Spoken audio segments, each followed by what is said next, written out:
Estamos ao vivo? Fala, gente, tudo bem? Boa tarde, todo mundo. Professor Arthur Damasceno na área, Direito Constitucional. Hoje nós temos uma live, né? Separamos aí alguns temas para trabalhar essa uma horinha. Uma hora parece tanta coisa, na realidade, pouco tempo, né? Bom, separei um bate-papo hoje sobre remédios constitucionais, mas fazendo uma ligação, um link entre essas garantias, esses instrumentos constitucionais que buscam fazer a boa fruição dos direitos fundamentais e o Poder Judiciário.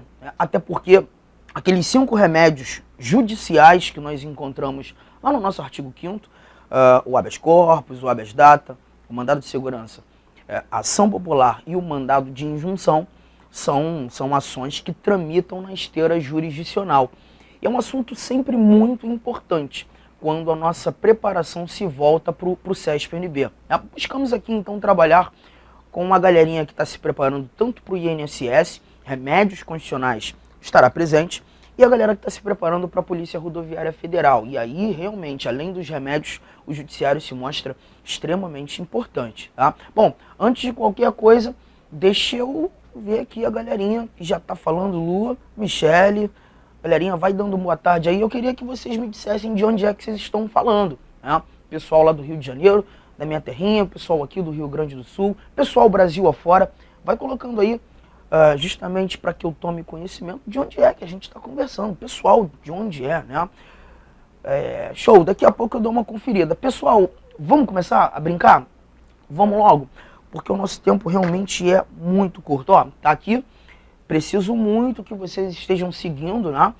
Acredito que todos estejam. Alguns viram aí no meu Instagram, nas minhas redes sociais, a propaganda dessa nossa live. Você que viu pela minha rede social, siga aí o curso CPC, tanto no Facebook quanto no Instagram. Você que viu nas redes do CPC, eu vou deixar aqui, né?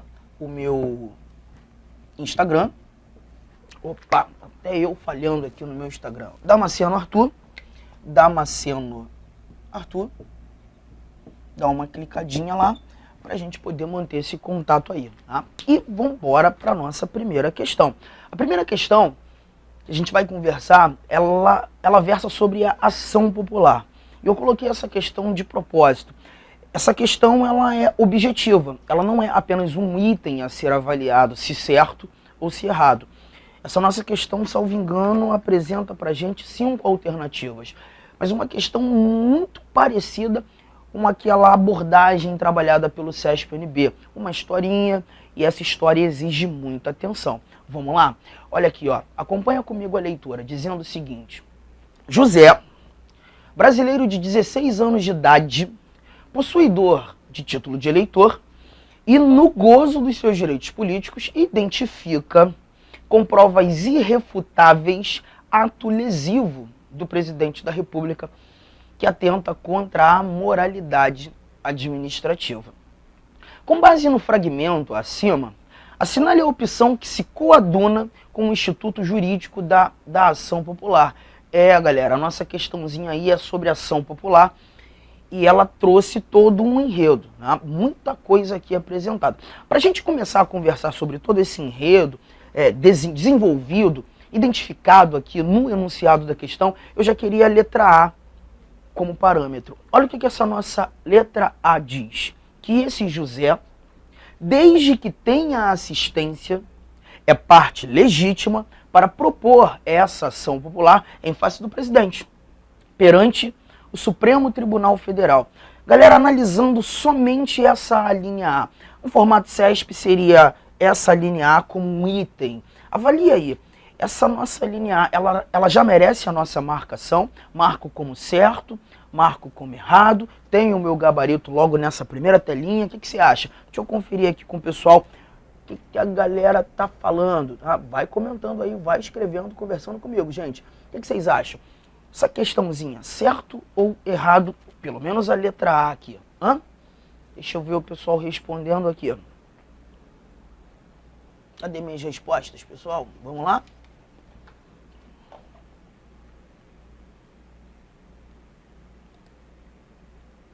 Já temos alguma resposta?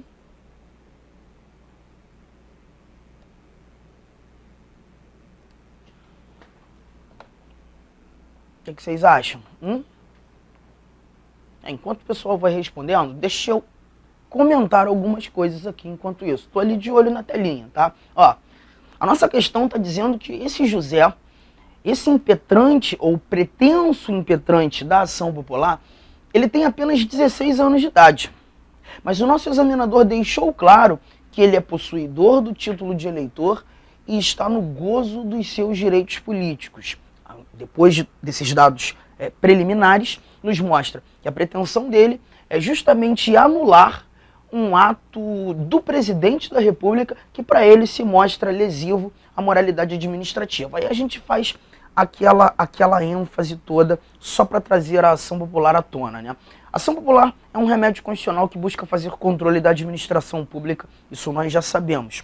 Quando alguém movimenta a máquina judiciária por meio da ação popular, a pretensão desse indivíduo ou é anular o ato lesivo ou evitar a edição de um ato lesivo e esteja atentando contra 4 ambientes que são apresentados no nosso artigo 5º da Constituição, inciso de número 73. Lá a gente tem a moralidade administrativa, o meio ambiente, o patrimônio público, o patrimônio histórico-cultural. Só que o detalhe primeiro desse nosso inciso de número 73 é dizer que a ação popular ela só pode ser ajuizada, só pode ser impetrada por cidadão. E aí a gente já faz uma correlação com aquilo que a gente encontra no artigo 14 da Constituição, logo em seu parágrafo 1º, que traz pra gente aquelas condições de alistabilidade. Ali a gente encontra que o alistamento eleitoral e o voto, eles são facultados àqueles que tenham 16 anos de idade. Então, se o nosso examinador aqui apontou que o José tem 16 anos de idade e possuidor do título de eleitor no gozo dos direitos políticos, eu já não tenho dúvida alguma. O José é cidadão. É cidadão, já atende a legitimidade para a impetração desse nosso remédio apontado na questão. Legal? O outro detalhe é que ele busca ali atingir um ato do presidente da República. E é nitidamente possível, né? A título de curiosidade, só para a gente garantir essa relação do anular e do evitar a edição de ato. Há um pouco tempo, tem muito tempo, o nosso Ministério do Trabalho e Emprego estava lá com seu cargo de chefia vago, você acompanhou isso, né? E o nosso excelentíssimo presidente, Michel Temer, numa reunião, salvo engano, numa quarta-feira. As coisas no Brasil, elas costumam acontecer nas quartas, né? Naquela quarta-feira teve uma reunião com o presidente do PTB, Roberto Jefferson, e naquela reunião eles chegaram à conclusão que a pessoa mais bem qualificada, capacitada para assumir o Ministério do Trabalho e Emprego, para se tornar ministra de Estado, seria a excelentíssima deputada federal Cristiane Brasil. E marcaram, inclusive, aquela nomeação para terça-feira da semana seguinte. Lembra disso, né? E olha que barato. Foi na segunda-feira anterior à terça marcada para nomeação, que por meio de ação popular, lá na comarca de Niterói, lá no Rio de Janeiro, uma das comarcas próximas ali da capital, um juiz federal simplesmente suspendeu o ato de nomeação. Perceba, o presidente ainda não havia nomeado Cristiane Brasil como ministra de Estado, mas uma ação popular buscou evitar o ato. E a fundamentação nessa ação popular foi justamente demonstrar um ato que se atentava contra a moralidade administrativa. Você acompanhou toda a fundamentação, aquilo que deu amparo à fundamentação na televisão, as condenações trabalhistas que a deputada federal apresentava, e aquela fundamentação colou, aquele juiz federal entendeu pela suspensão do ato de nomeação. Nesse momento, a ação popular ela foi preventiva. O ato ainda não havia sido editado. Nós vimos a ação popular buscando evitar a edição. Legal? Tranquilo? E olha, quem nomeia presidente da República, quem nomeia um ministro de Estado é o presidente da República. Um cargo ad nutum, de livre nomeação, livre exoneração, conforme as informações que nós retiramos de 2 dispositivos do texto constitucional. O artigo 84, inciso 1º, que já traz lá uma das competências do presidente em nomear, exonerar ministro de Estado, e o artigo 87, que traz os detalhes sobre aqueles indivíduos, os requisitos para que alguém se torne ministro de Estado. Tudo bem, então a gente já conseguiu entender que José aqui, ele é cidadão, pode sim apresentar, impetrar ação popular e contra ato do presidente totalmente normal, se porventura esse ato do presidente se mostra lesivo à moralidade administrativa, um dos dados. E aí, voltando à nossa primeira alternativa, diz José, desde que tenha assistência, esse dado é muito importante, hein? Desde que tenha assistência, se mostra para parte legítima para propor a ação popular em face do presidente da República. E aqui ainda traz o órgão julgador, Supremo Tribunal Federal. Bom, primeira coisa, galera, as ações judiciais que deflagram, que se mostram remédios, habeas corpus, habeas data, mandado de segurança, os remédios judiciais, eles exigem advogado constituído como regra geral? O que vocês acham? Exigem ou não advogado constituído? Bom, a resposta, e vou ir direto, bem objetivo, é, em regra geral, sim. Só existe um remédio judicial que não traz a necessidade do juspostulante, do advogado constituído.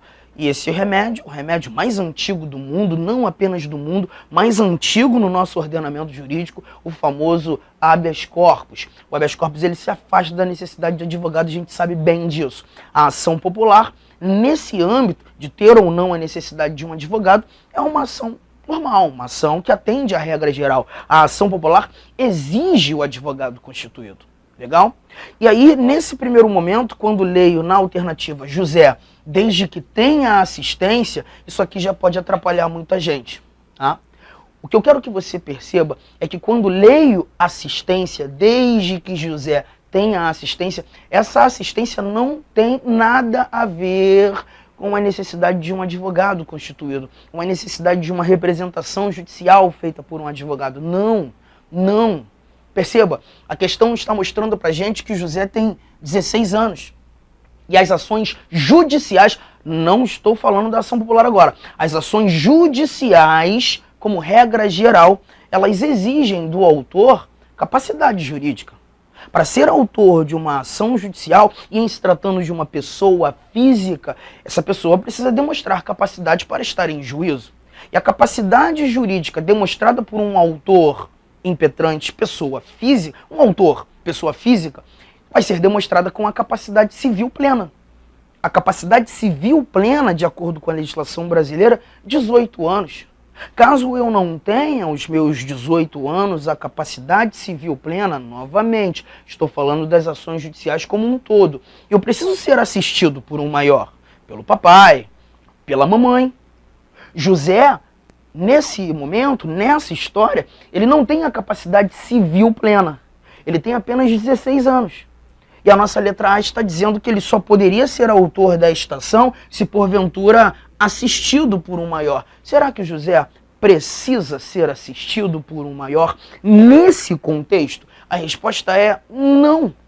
Porque a ação popular, agora voltando à ação popular, a ação popular ela não exige capacidade jurídica, a capacidade civil plena a uma pessoa física. Ela exige a capacidade política. E a capacidade política é ser cidadão, é estar no gozo dos direitos políticos. E a minha Constituição, no parágrafo 1º do artigo 14, garantiu que a cidadania ela é possível ser exercida a partir dos 16 anos. Se ele tem capacidade política, se ele é cidadão, ele tem autonomia para estar em juízo sem ser assistido por maior, conduzindo uma ação popular como autor. Então a gente já tem uma primeira falha aqui. José, desde que tenha assistência, não, se é ação popular, ele já não tem a necessidade de ser assistido por um autor, por um maior, pelo papai, pela mamãe. Legal? Um outro detalhe depois de todo esse enredo introdutório, dizer que ele é sim parte legítima para propor a ação popular em face do presidente perante o Supremo Tribunal Federal. Gente, estamos tratando de uma ação judicial. Vai tramitar na esteira jurisdicional. Eu preciso também saber qual é o órgão competente para julgar essa ação popular. E esta, em especial, contra ato do presidente da República. Naturalmente, o teu examinador com essa letra A faz o candidato pensar lembrar que o presidente da República é detentor daquilo que chamamos de foro especial. É detentor daquilo que chamamos foro por prerrogativa de função. Eu até evito trazer o foro privilegiado, porque não é um privilégio da pessoa, é melhor dizer foro por prerrogativa da função que este indivíduo exerce num determinado momento. E quando o presidente da República comete um crime comum, uma infração penal comum, de acordo com a leitura do artigo 86 da Constituição, logo de cara no caput, nós encontramos a recomendação: o presidente, em infrações penais comuns, ele deve ser julgado no Supremo Tribunal Federal. Se o nosso papo aqui fosse sobre responsabilidade do presidente, até levantaríamos que essa responsabilidade do presidente ela é relativa, mas fica para um outro momento. Basta entender que o nosso Constituinte deu ao presidente foro especial em se tratando de infração penal comum supremo.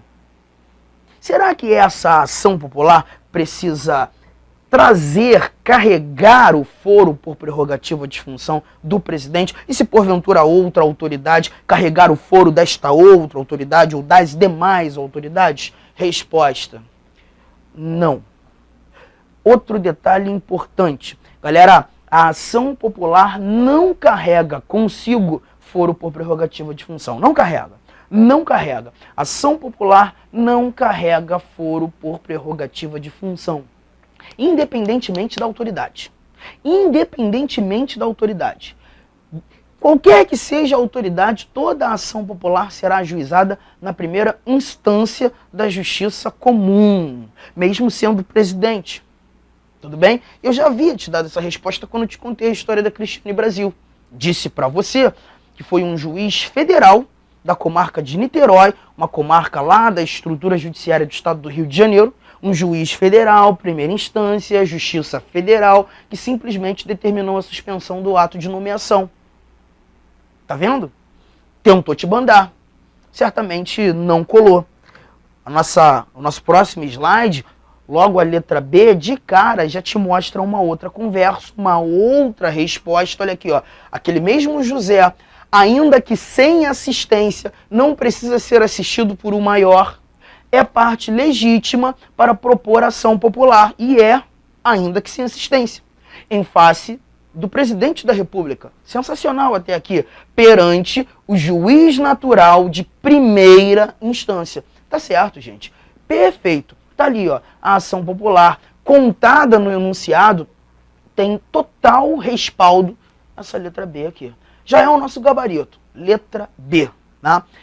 As outras alternativas, lerei rapidamente. José, ainda que sem assistência, é parte legítima para propor ação popular em face do presidente da República perante o STF, falhou em se tratando do órgão julgador. Letra D, José não é parte legítima para propor ação popular em face do presidente da República, porque ainda não é considerado cidadão. Claro que é.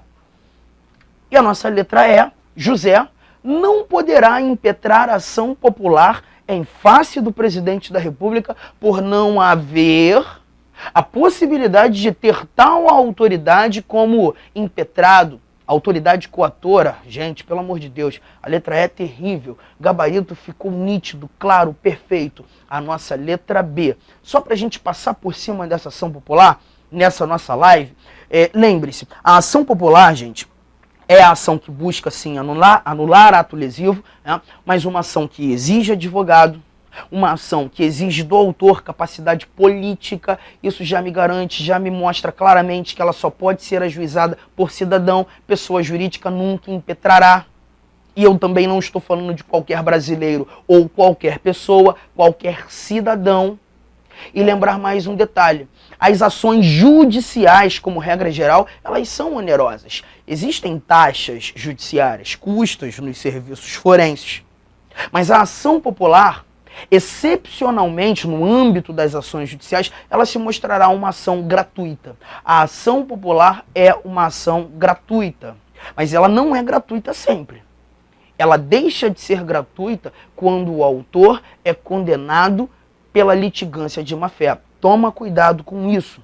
Se eu impetro uma ação popular contra ato de uma determinada autoridade e esta minha ação popular é julgada improcedente, por aquele magistrado, é julgada improcedente por aquele magistrado, não necessariamente a ação se torna onerosa. Não necessariamente eu terei que suportar o ônus da sucumbência, as taxas judiciárias. Não, porque a onerosidade da ação popular não se condiciona à improcedência. A onerosidade da ação popular, ela se condiciona à litigância de má-fé, que deverá ser determinada expressamente na sentença judicial do referido remédio. Tá? Então toma cuidado com mais esses dados bobos que podem atrapalhar a vida do candidato numa eventual questão. Olha, eu vou adiantar aqui e já vou te mostrar uma outra questão. Essa 2 eu não quero ainda, quero essa. Essa questão 3. Dá uma conferida nessa nossa questão 3, ela ainda trata da ação popular. Essa aqui já é uma questão do CESP e a história que ele nos contou foi a seguinte, olha que barato. No que se refere aos direitos e garantias fundamentais e às ações constitucionais, julgue o item que se segue. O item é esse. Estrangeiro residente no Brasil há mais de 15 anos ininterruptos e sem condenação penal, não pode impetrar a ação popular, mas pode se valer do direito e garantia fundamental individual da petição, sem a necessidade de advogado. Caramba. Vê você aí. Analisa com calma. Deixa eu ver aqui o pessoal. O que vocês acham? Essa aqui. Estrangeiro residente no Brasil há mais de 15 anos ininterruptos e sem condenação penal não pode impetrar ação popular, mas pode se valer do direito e garantia fundamental individual de petição, sem a necessidade de advogado. O que vocês acham aí, gente? Conversa aí comigo. Vai jogando aí no nosso grupinho aqui, no nosso chat, só para ver o que vocês acham dessa nossa questão. Ó, já vou te dar a resposta, tá? Essa questão aqui está certa. Essa tá certa. Tem erro algum? Não tem erro, galera. Vem pra cá, entende isso comigo. Estrangeiro residente no Brasil há mais de 15 anos ininterruptos e sem condenação penal. Sabe o que o teu examinador quis fazer você pensar? Lembrar. Artigo 12, inciso 2º, artigo 12, inciso 2º, a linha B. Aquele direito subjetivo à nacionalidade brasileira, a nacionalidade derivada, fazer um estrangeiro se tornar um brasileiro naturalizado. Lá você encontra, né, os estrangeiros residentes no Brasil há mais de 15 anos ininterruptos e não possuam condenação penal, desde que requeiram a nacionalidade brasileira, serão considerados brasileiros naturalizados. Ali a gente vê até um efeito vinculado, né? A decisão administrativa que vai fazer esse estrangeiro brasileiro naturalizado, quando preenchendo esses requisitos aqui apontados, que são lá apresentados no artigo 12, inciso 2º, a linha B de bola, ali, uma vez que ele faça o requerimento da nacionalidade brasileira, ele vai se tornar um brasileiro naturalizado. O importante é perceber você que aqui, em momento algum, o teu examinador te disse que esse estrangeiro requereu a nacionalidade brasileira. O teu examinador só te contou que ele é um estrangeiro que vive no Brasil há mais de 15 anos ininterruptos e não possui condenação. Olha, provavelmente perto da tua casa, sei lá, você tem aí um português, ou um italiano, ou um alemão que vive aqui no Brasil há muito mais de 15 anos, muito mais. E é um cara, gente boa, que obviamente não tem condenação penal, mas em momento algum manifestou a sua livre e espontânea vontade de se tornar brasileiro. Ele continua sendo um estrangeiro, gente. Ele continua sendo um estrangeiro. E se ele continua sendo um estrangeiro, e o nosso examinador aqui disse claramente que ele é estrangeiro, um estrangeiro é inalistável, de acordo com o artigo 14, parágrafo 2º. As restrições à alistabilidade, né? Lembram? Não podem se alistar como eleitor, estrangeiro e conscrito. Se ele é estrangeiro, ele não pode ter a cidadania brasileira. Ele não tem a nacionalidade brasileira. E se ele não é cidadão brasileiro, ele não tem a legitimidade para impetrar a ação popular. Então, olha, a primeira parte aqui eu já matei com vocês, já acertei. Tá? Já coloquei os pontos nos is e já percebi que aqui para cima não temos erro. Mas ele continua. Mas esse mesmo estrangeiro pode se valer do direito e garantia fundamental individual da petição, sem a necessidade de advogado. Será que ele poderia usar dessa petição sem a necessidade de um advogado? E mais, usar dessa petição sendo um estrangeiro? Ó, eu tô te dando vários dispositivos aí, hein? Vários. E eu quero que você anote. Poxa, Arthur, não tô anotando, passou batido. Então, daqui a pouco você vai rever essa live só para guardar esses dispositivos. Mais um, lá no artigo 5º agora, inciso 34. Inciso 34 do nosso artigo 5º. Esse inciso diz assim, ó. São a todos assegurados. São a todos assegurados. São a todos assegurados, independentemente do pagamento de taxas. O direito de petição aos poderes públicos, em defesa de direitos, e contra a ilegalidade e abuso de poder. É o que está lá no teu artigo 5º. São a todos assegurados. Eu não estou dizendo apenas brasileiros, eu não estou dizendo apenas estrangeiros residentes, eu não estou dizendo apenas aqueles que são cidadãos, eu estou dizendo que são a todos assegurados. O artigo 5º, caput, mostra pra gente que todos são iguais perante a lei, sem distinção de qualquer natureza, garantindo-se aos brasileiros e aos estrangeiros residentes no país a inviolabilidade do direito à vida, liberdade, igualdade, propriedade, segurança. E a gente sabe bem, coisas que a gente estuda lá nos primórdios do direito constitucional, que o Supremo entende já de anos, que esses direitos fundamentais, eles também podem ser extensivos aos estrangeiros não residentes. Obviamente, os direitos fundamentais que sejam inerentes a todo e qualquer indivíduo, porque existem direitos fundamentais que só serão exercidos por nacionais. Mas perceba, gente, quando eu leio essa petição, a todos assegurados, independentemente do pagamento de taxa, direito de petição aos poderes públicos, petição significa reclamação. Petição significa exigência de providências. Onde temos a atuação do poder público, temos a necessidade de existir órgão de correição, ouvidorias prontas para receber nossas reclamações.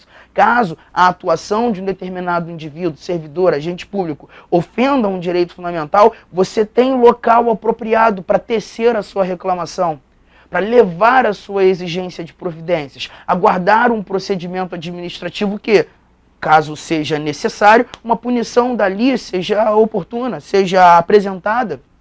A petição nada mais é do que uma reclamação. E esse estrangeiro tem sim o direito de reclamar, tem sim o direito de exigir providências, tem sim o direito de exercer o direito de petição. E essa petição, sei que você já ouviu isso, a gente deve entender como um remédio constitucional. Remédio constitucional, sim, tanto a petição quanto a obtenção de certidão. Tá maluco, Arthur? Não, não tô não. Eu não vou dizer ser um remédio judicial. Não vai tramitar na esteira jurisdicional, mas é um remédio administrativo, que tramita na esteira da administração. E se não estou tratando de uma ação judicial, esse direito de petição, ele não traz a exigência, a necessidade de um advogado, não traz, não traz. Então, olhando novamente para essa questão, eu percebo tanta clareza. Olha aqui, ó, estrangeiro residente no Brasil há mais de 15 anos ininterruptos e sem condenação penal, não pode impetrar a ação popular, não pode mesmo, ele é estrangeiro. Mas, obviamente, poderá se valer do direito e garantia fundamental individual da petição, é claro, sem a necessidade de advogado. A questão está certa, perfeita. Legal? Show de bola. Deixa eu ver como é que tá aqui. Beleza, show. Ó, eu te disse que a ação popular não carrega foro por prerrogativa de função, tá? A gente começou trazendo isso. Só que eu preciso que você guarde que o mandado de segurança, o habeas corpus e o habeas data, esses três remédios carregam foro por prerrogativa de função, tá? Carrega foro por prerrogativa de função. E eu tenho desenvolvido isso em sala de aula, foro por prerrogativa de função. O SESP, inclusive, cobrou agora, no último certame que organizou, Ministério Público da União, e já havia também cobrado no Ministério Público do Estado do Piauí, foro por prerrogativa de função. O foro que o SESP exigiu, apresentou, nessa última prova do MPU, dia 21 de outubro, né, versou sobre um crime comum cometido por um desembargador de Tribunal Regional Federal. E foi fácil resolver essa questão. Tá? Para a gente falar de remédio, a gente precisa conhecer foro. Galera, e aqui eu vou fazer rapidamente alguns esquemas que vão facilitar a nossa vida. Olha só, foro por prerrogativa de função, nós levaremos em consideração 4 órgãos: STF, STJ, TJ e TRF. STF, STJ, TJ e TRF. Eu já estou percebendo que é a justiça competente para julgar crime. A justiça competente para julgar crime. Isso aqui você não precisa anotar, só quero que você enxergue. Veja, olha aqui, ó, juiz de direito, primeira instância, numa justiça estadual, distrital, juiz federal, primeira instância, justiça federal, TJ, segunda instância, TRF, segunda instância, STJ, já estamos tratando na instância superior, STF, já estamos tratando também de instância superior.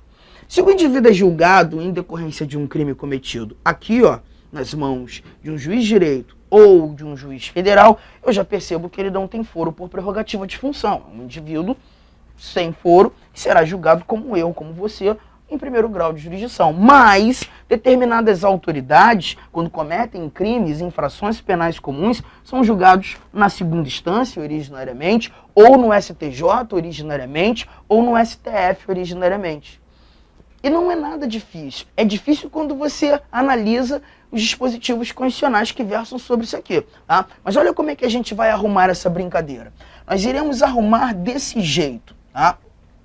Por isso que eu disse, é uma live de 1 hora, passa tão rápido, né? Mas vamos tentar aproveitar o nosso tempo. Ó, e quando eu fechar, eu quero que eu vou sair da frente, você vai dar um print para passar isso a limpo, legal? Vou começar pelo STF. Aquelas autoridades que, se porventura cometerem crimes, e só vou falar de crime comum aqui, tá, gente? Serão julgadas no Supremo Tribunal Federal. Olha, quando a gente pega os dispositivos que tratam, né, desses órgãos como foro, esse aqui em especial, o artigo 102, inciso 1º, alíneas B e C, você vê tanta gente, mas tanta gente. E o grande problema é que esse tantão de gente, tá todo mundo misturado, gente de tudo quanto é ambiente. Tem gente do judiciário, tem gente do executivo, tem gente do legislativo, gente do Ministério Público, gente de Tribunal de Contas, tudo misturado.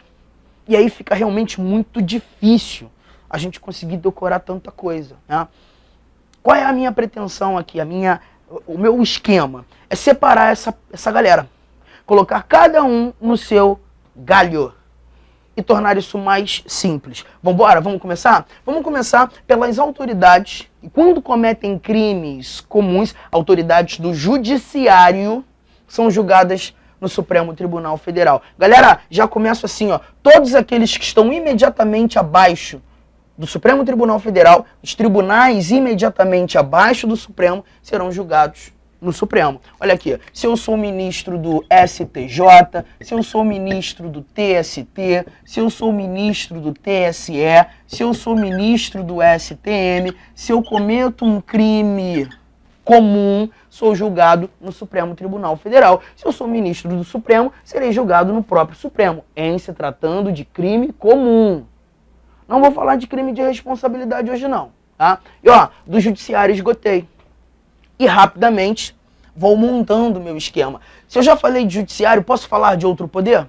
Posso trazer o poder executivo para brincadeira? Tá, então eu vou puxar uma perninha para cá, para colocar a galera do executivo aqui, separada da galera do judiciário. Bom, tratando de Supremo Tribunal Federal como foro, órgão de cúpula do judiciário, qual executivo eu levaria em consideração? Supremo. Seria o Executivo Federal, o Executivo Regional ou o Executivo Local? Executivo da União, de Estado, do Distrito Federal ou de município? Pela lógica, eu levaria em consideração o Executivo Federal. E é isso que eu quero. E vou começar, inclusive, com aquele que encabeça o Executivo Federal, que é o nosso presidente da República, colocar ao lado o vice-presidente da República. Judiciário já havia falado. Agora estou traçando aqueles que são do legislativo, do executivo, melhor. Abaixo do presidente, no executivo, nós temos o seu staff. Aqueles que auxiliam o presidente no exercício da administração. Aqueles que são nomeados livremente pelo presidente. Lembro aqui então dos ministros de Estado. Vou lançar também, junto ao presidente, aqueles que um dia já foram considerados ministros, mas hoje ainda são equiparados a ministros, os comandantes das Forças Armadas. Comandantes das Forças Armadas. Ok? Perfeito. E para fechar esse time do executivo, nós também teremos os chefes de missão diplomática, de caráter permanente. Judiciário, executivo, autoridades que, se cometerem crimes comuns, serão julgados no Supremo Tribunal Federal. Já matei dois poderes sem fazer força. E se são 3 poderes, a minha perninha para esse lado vai trazer o nosso poder legislativo. A mesma lógica. Se eu vou falar de legislativo com foro no Supremo, seria legislativo federal, legislativo regional ou legislativo local? Pela lógica, legislativo federal. E no legislativo federal, lembro dos congressistas, dos senadores federais e dos deputados federais. Tudo bem? Ok? Perfeito. Os 3 poderes já foram. Ué, se os 3 poderes já foram, tem mais alguém para trabalhar? Tem sim. A gente ainda vai lembrar do Procurador-Geral da República, que é o chefe do Ministério Público da União. O Ministério Público não é vinculado a poder algum, é uma instituição permanente, independente, autônoma. E o chefe do Ministério Público da União está ali. Legal? E mais, também colocar os ministros do Tribunal de Contas da União. Os ministros do Tribunal de Contas da União. Esse esquema apresenta pra gente as autoridades que, se porventura cometerem crimes comuns, serão julgados no Supremo Tribunal Federal. Ó, dá teu print rapidinho. Clica aí. Clicou já? Foi? Beleza. Deu teu print, porque a gente já vai montar muito rapidamente aqui um segundo esquema. Agora eu preciso te mostrar aquelas outras autoridades que, se cometerem crimes comuns, serão julgados no STJ. Justamente para a gente vir aqui para a questão e matar essa outra, que já está aguardando ali. STJ, gente. Autoridades que, se cometerem crimes comuns, serão julgadas no STJ. Olha aqui, ó. É o artigo 105, inciso 1º, a linha A. 105, inciso 1º, a linha A. Deixa eu apagar isso aqui. Vou seguir o mesmo padrão. Vou falar de legislativo, executivo, judiciário. Vou começar, inclusive, pelo judiciário, como fiz no meu primeiro esquema. Vou lembrar daqueles que estão imediatamente abaixo do STJ, aqueles que atuam nos tribunais imediatamente abaixo do STJ. Aqui eu vou lançar, ó, aqueles oriundos do TJ, aqueles desembargadores TRF. Vou ter também que apontar aqui os desembargadores dos TRTs e dos TRS. Ué, Arthur, mas imediatamente acima do TRT a gente não tem o TST? Sim, mas a nossa conversa é sobre foro. É julgamento de crime. O TST, que está imediatamente acima dos TRTs, não tem competência para julgar crime comum.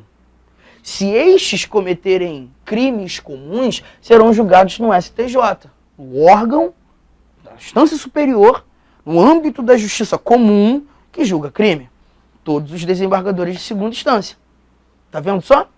Agora, quando a gente estava no primeiro esquema, falando do STF, essa nossa perninha aqui para a nossa direita trouxe executivo.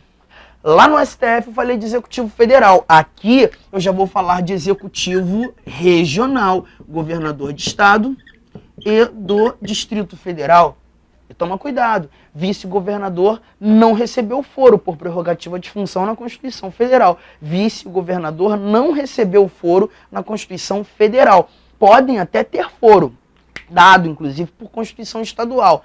Haja vista, inclusive, uma súmula vinculante existente aí, a súmula vinculante de número 45. Mas também não é o momento de falar dela, não. Eu só quero que você guarde que o governador está aqui, só o titular, e ninguém mais do Executivo Regional.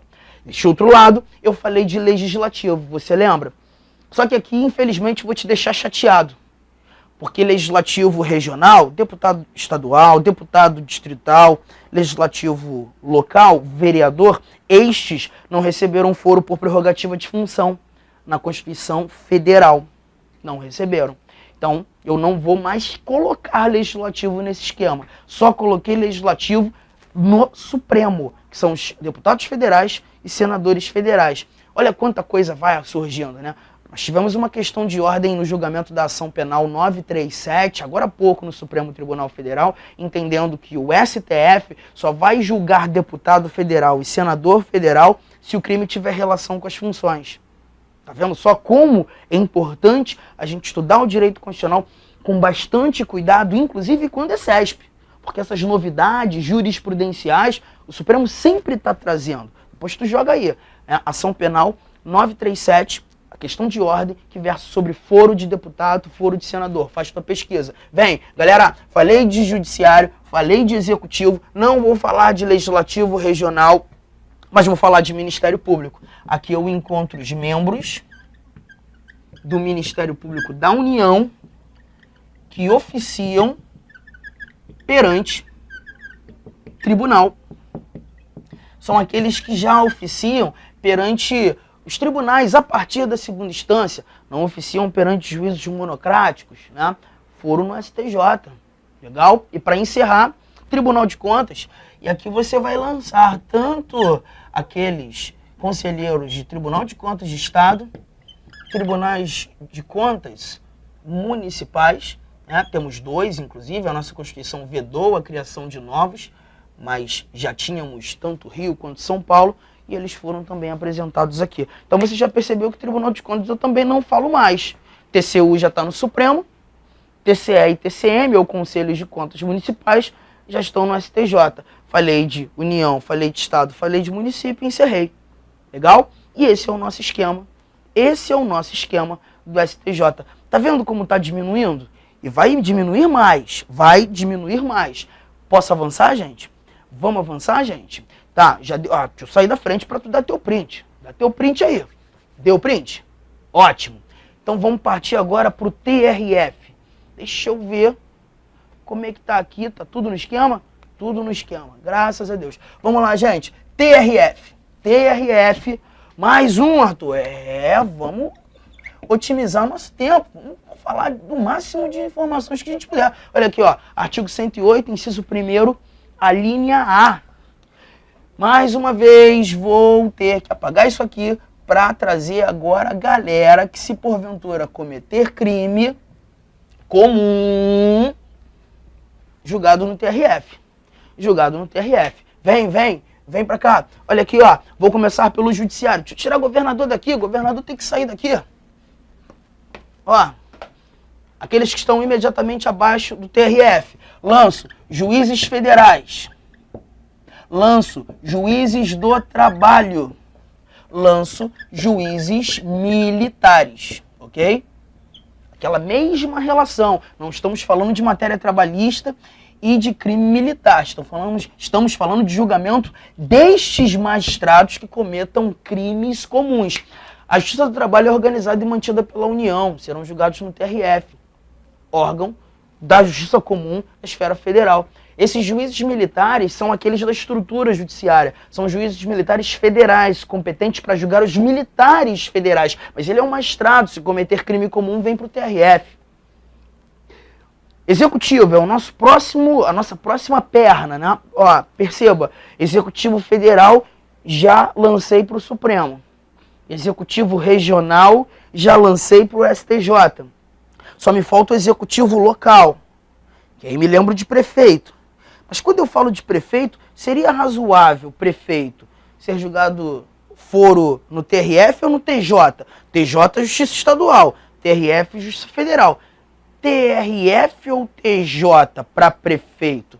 Eu sei que você falou TJ. Então aqui, inevitavelmente, eu já tiro a perninha, porque eu não tenho executivo aqui nessa história. Não tenho. Mas, Arthur, Ministério Público você tem? Porque Legislativo a gente também já acabou. Sim, Ministério Público você tem. Você tem aqui os membros do MPU. Esses membros do MPU são aqueles que oficiam perante primeira instância, tá, gente? Num momento mais oportuno, quando a gente tiver aí a possibilidade de discutir outras lives, outro tempo, a gente fala mais sobre esse MP, esses membros de MP. Que para essa questão aqui, a gente até nem tem tanta necessidade de matar esse dado, mas sempre muito importante para a tua preparação. E galera, Tribunal de Contas eu já não falo mais. Eu já falei de TCU, TCE e TCM. Então o esquema do TRF acabou, é só isso. Olha só como está diminuindo. Tá vendo? Mas a gente tem TJ ainda, né? Tem TJ. Então, ó, tenho 12 minutos para ser exato. Já printou? Já printou? Porque eu vou voltar para esse quadro. Vou tirar a TRF daqui. E vou lançar TJ. TJ. E no TJ, ou para o TJ, eu vou usar dois dispositivos. Dois dispositivos que você vai examinar. O artigo 29, inciso 10, e o artigo 96, inciso 3º. E ó, vou apagar essa galera toda daqui. Que esses magistrados aqui são aqueles que estavam lá no nosso TRF. Então vamos embora? Quem está imediatamente abaixo de TJ, juiz de direito. E vou até lançar entre parênteses aqui, juiz eleitoral. Sabe por quê, gente? Porque todo juiz eleitoral, obrigatoriamente, é um juiz de direito.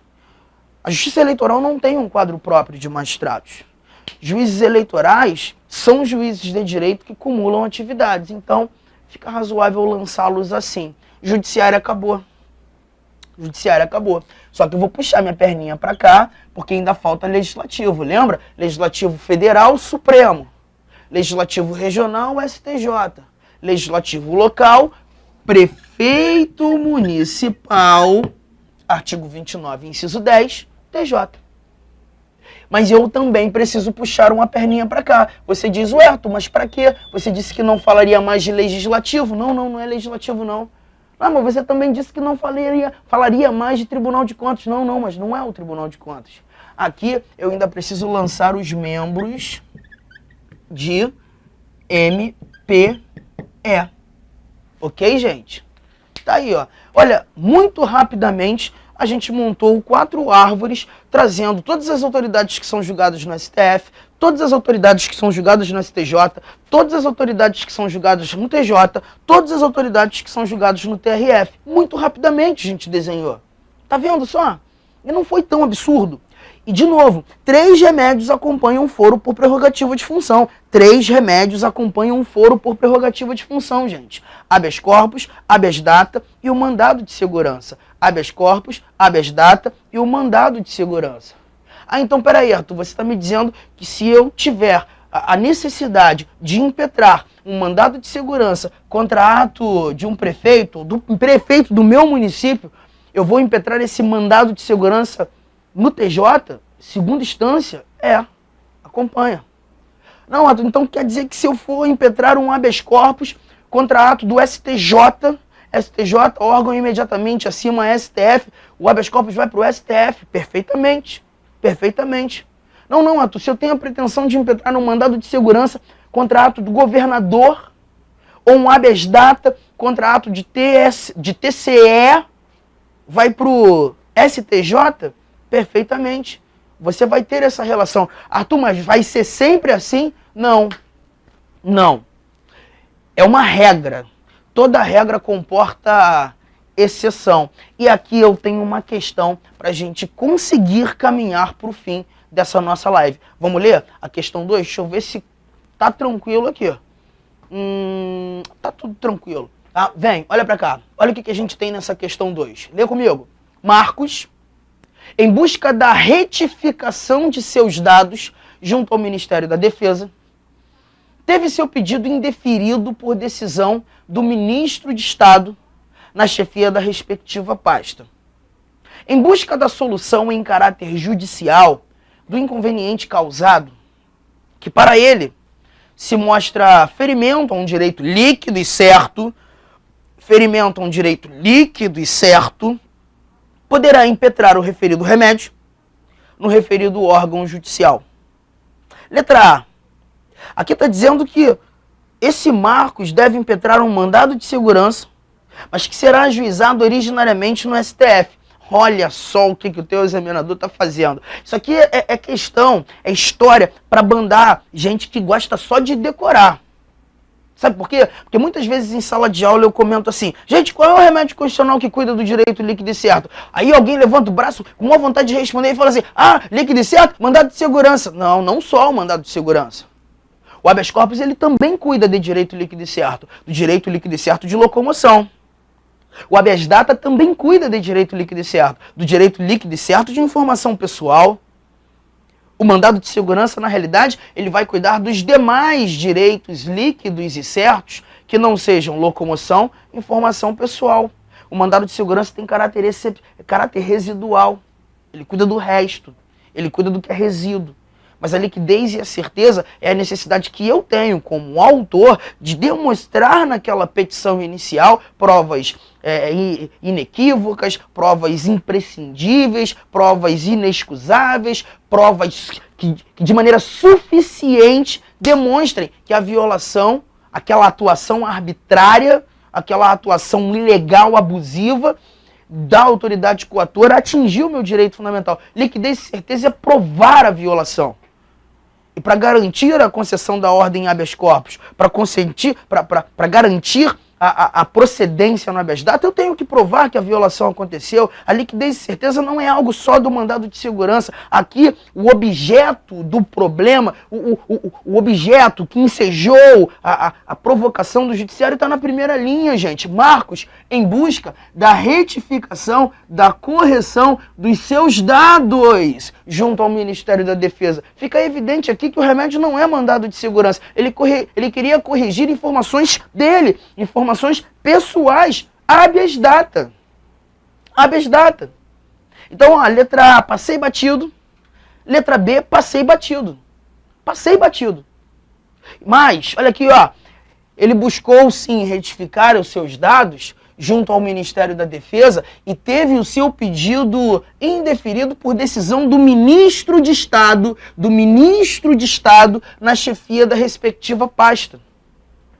Tá vendo só? Autoridade coatora na história, ministro de Estado. Aí, no dia da prova, eu paro, fecho o olho e penso assim, caramba, ministro de Estado, peraí, deixa eu lembrar daquelas árvores que o Arthur montou. Ministro de Estado é Poder Executivo. Ah, sim, Poder Executivo Federal. Ah, legal. E ele disse que Poder Executivo Federal, quando o detentor de foro, é Supremo. Executivo regional é STJ, executivo local é TJ. Se ministro de Estado é executivo federal, seria Supremo. Mas ele tem foro? Deixa eu lembrar, tem. Ah, então peraí, se ele tem foro, o foro é Supremo, o habeas data deveria ser impetrado então no STF, porque ele falou que acompanha foro. E olha aqui, eu tenho resposta. Ó. Habeas data, ajuizado no STJ. Letra D, habeas data, ajuizado no STF. Caramba, marca o quê? Letra C ou letra D? Muita gente marca D. STF. Mas eu preciso te dizer que toda regra tem exceção. Toda regra tem exceção. E aqui eu vou te contar uma exceção pra gente fechar. Presta atenção nesse esqueminha complementar aqui, o último esqueminha. Fica ligado, olha pra cá, olha pra cá. Em regra geral, o habeas corpus, o habeas data, o mandado de segurança, esses remédios constitucionais acompanham foro especial, as autoridades detentoras de foro especial, olhando para crime comum. Mas eu tenho 3 exceções. E a primeira exceção já é para ministro de Estado e comandante das Forças Armadas. Porque sei bem que se eles cometerem crime comum, eles serão julgados no STF. Mas se pintar habeas data e mandado de segurança contra ato de ministro de Estado, contra ato de comandante da Marinha, do Exército, da Aeronáutica, tu vai ter que descer um órgão. Vai ser o STJ. Vai ser o STJ, tá? Arthur, mas eu nunca vi isso. Tá lá. Tá lá. STJ. Lá onde, Arthur? Pelo amor de Deus, na Constituição, gente. Basta você examinar o artigo 105, inciso 1º, a linha B. Arthur, e se for o habeas corpus? Aí você vai ter que tomar um cuidado. Vai ter que tomar um cuidado, tá? Olha aqui, ó. Se for um habeas corpus contra ato deles, habeas corpus contra ato deles, também vai ser STJ. Que é o artigo 105, inciso 1º, a linha C. Mas tem um detalhe importante, tá? Quando estes aqui forem paciente para a utilização do habeas corpus, ou seja, é um ministro de Estado que busca impetrar um habeas corpus. É um ministro de Estado que busca impetrar o habeas corpus. Aí você vai lembrar ser o STF. Quando eles forem autoridades coatoras, que ensejem a utilização do habeas data, do mandado de segurança e do habeas corpus, é o STJ. Deixa eu só pegar aqui o dispositivo também para ficar tranquilão. Esse aqui deles como autoridade, melhor, como paciente, né? Que aí tu já faz esse esqueminha completo aqui. Deixa eu pegar, é o 102, inciso 1º, localizar, aqui ó, letra D, artigo 102, inciso 1º, a linha D. Ó, dá teu print, e depois você analisa. Gente, eu sei, estudar foro, competência é muito chato, mas esses esquemas buscam facilitar a nossa vida. É claro que numa live, a gente não tem a pretensão de fazer tudo aquilo que faremos ou conseguimos fazer, né, numa turma regular. Mas aqui tu já fica percebendo o quão é importante estudar com calma, com método, com esquema, porque muitas vezes só a leitura não é suficiente para garantir, né, a plena memorização e lógica, né, dos diversos dispositivos constitucionais. Então olha aqui, ó, na minha questão, estou percebendo que a autoridade coatora é ministro de Estado. Ministro de Estado tem sim foro no STF, mas se nós iremos usar um habeas data contra ato de ministro de Estado, o julgamento, ou melhor, a impetração STJ. A linha ou alternativa C, esse é o nosso gabarito. Legal, gente? Pessoal, nosso tempo apertou, né? Eu tenho até mais uma questãozinha aqui nesse material, mas infelizmente a gente não vai conseguir resolvê-la aqui. Salvo engano, quarta ou quinta, agora eu não me lembro. A gente tem mais uma live programada para tarde, né, dessa semana. Aí você tem a obrigação, tá, de estar realmente seguindo o Instagram do CPC, do nosso curso CPC, estar seguindo o Facebook do CPC e, mais uma vez, também eu quero que você me siga, por que não, né? Vou mais uma vez botar aqui, ó, Damasceno Arthur, Damasceno Arthur, porque essa nossa outra live da semana, eu vou buscar inclusive trazer a questãozinha que eu não resolvi hoje, tá? Então, eu não sei, acho que já até responderam aqui, né? Que essa live vai ficar disponível. Acredito que fique, a gente costuma deixar, né? No nosso. Ah lá, as questões sempre. Tá, ela deve ficar disponível sim. E aí você vai ter a oportunidade de assistir, de marcar seus amigos, para que eles também assistam. E no próximo encontro que nós teremos durante essa semana, a gente deve dar continuidade. Vou tentar trazer um assunto correlato para que a gente consiga conversar mais sobre essa delícia chamada direito constitucional. Galera, estou encerrando, não sei se temos aqui alguns questionamentos. Não, o pessoal está até comentando aqui. Enfim, todos esses comentários aí certamente serão respondidos em momento oportuno. Pessoal, então me despeço. Agradeço pela sua companhia nessa tarde, né? Que Papai do Céu cuide de nós, nos abençoe muito nessa nossa jornada de trabalho e preparação. E eu tenho certeza que nós que estamos lutando com afinco, com dedicação, com perseverança, os nossos sonhos certamente serão realizados, porque Papai do Céu realmente abençoa aqueles que buscam. Eu sei que você está nessa batida aí. Um abraço, um beijo enorme, tchau, tchau. Fiquem com Deus.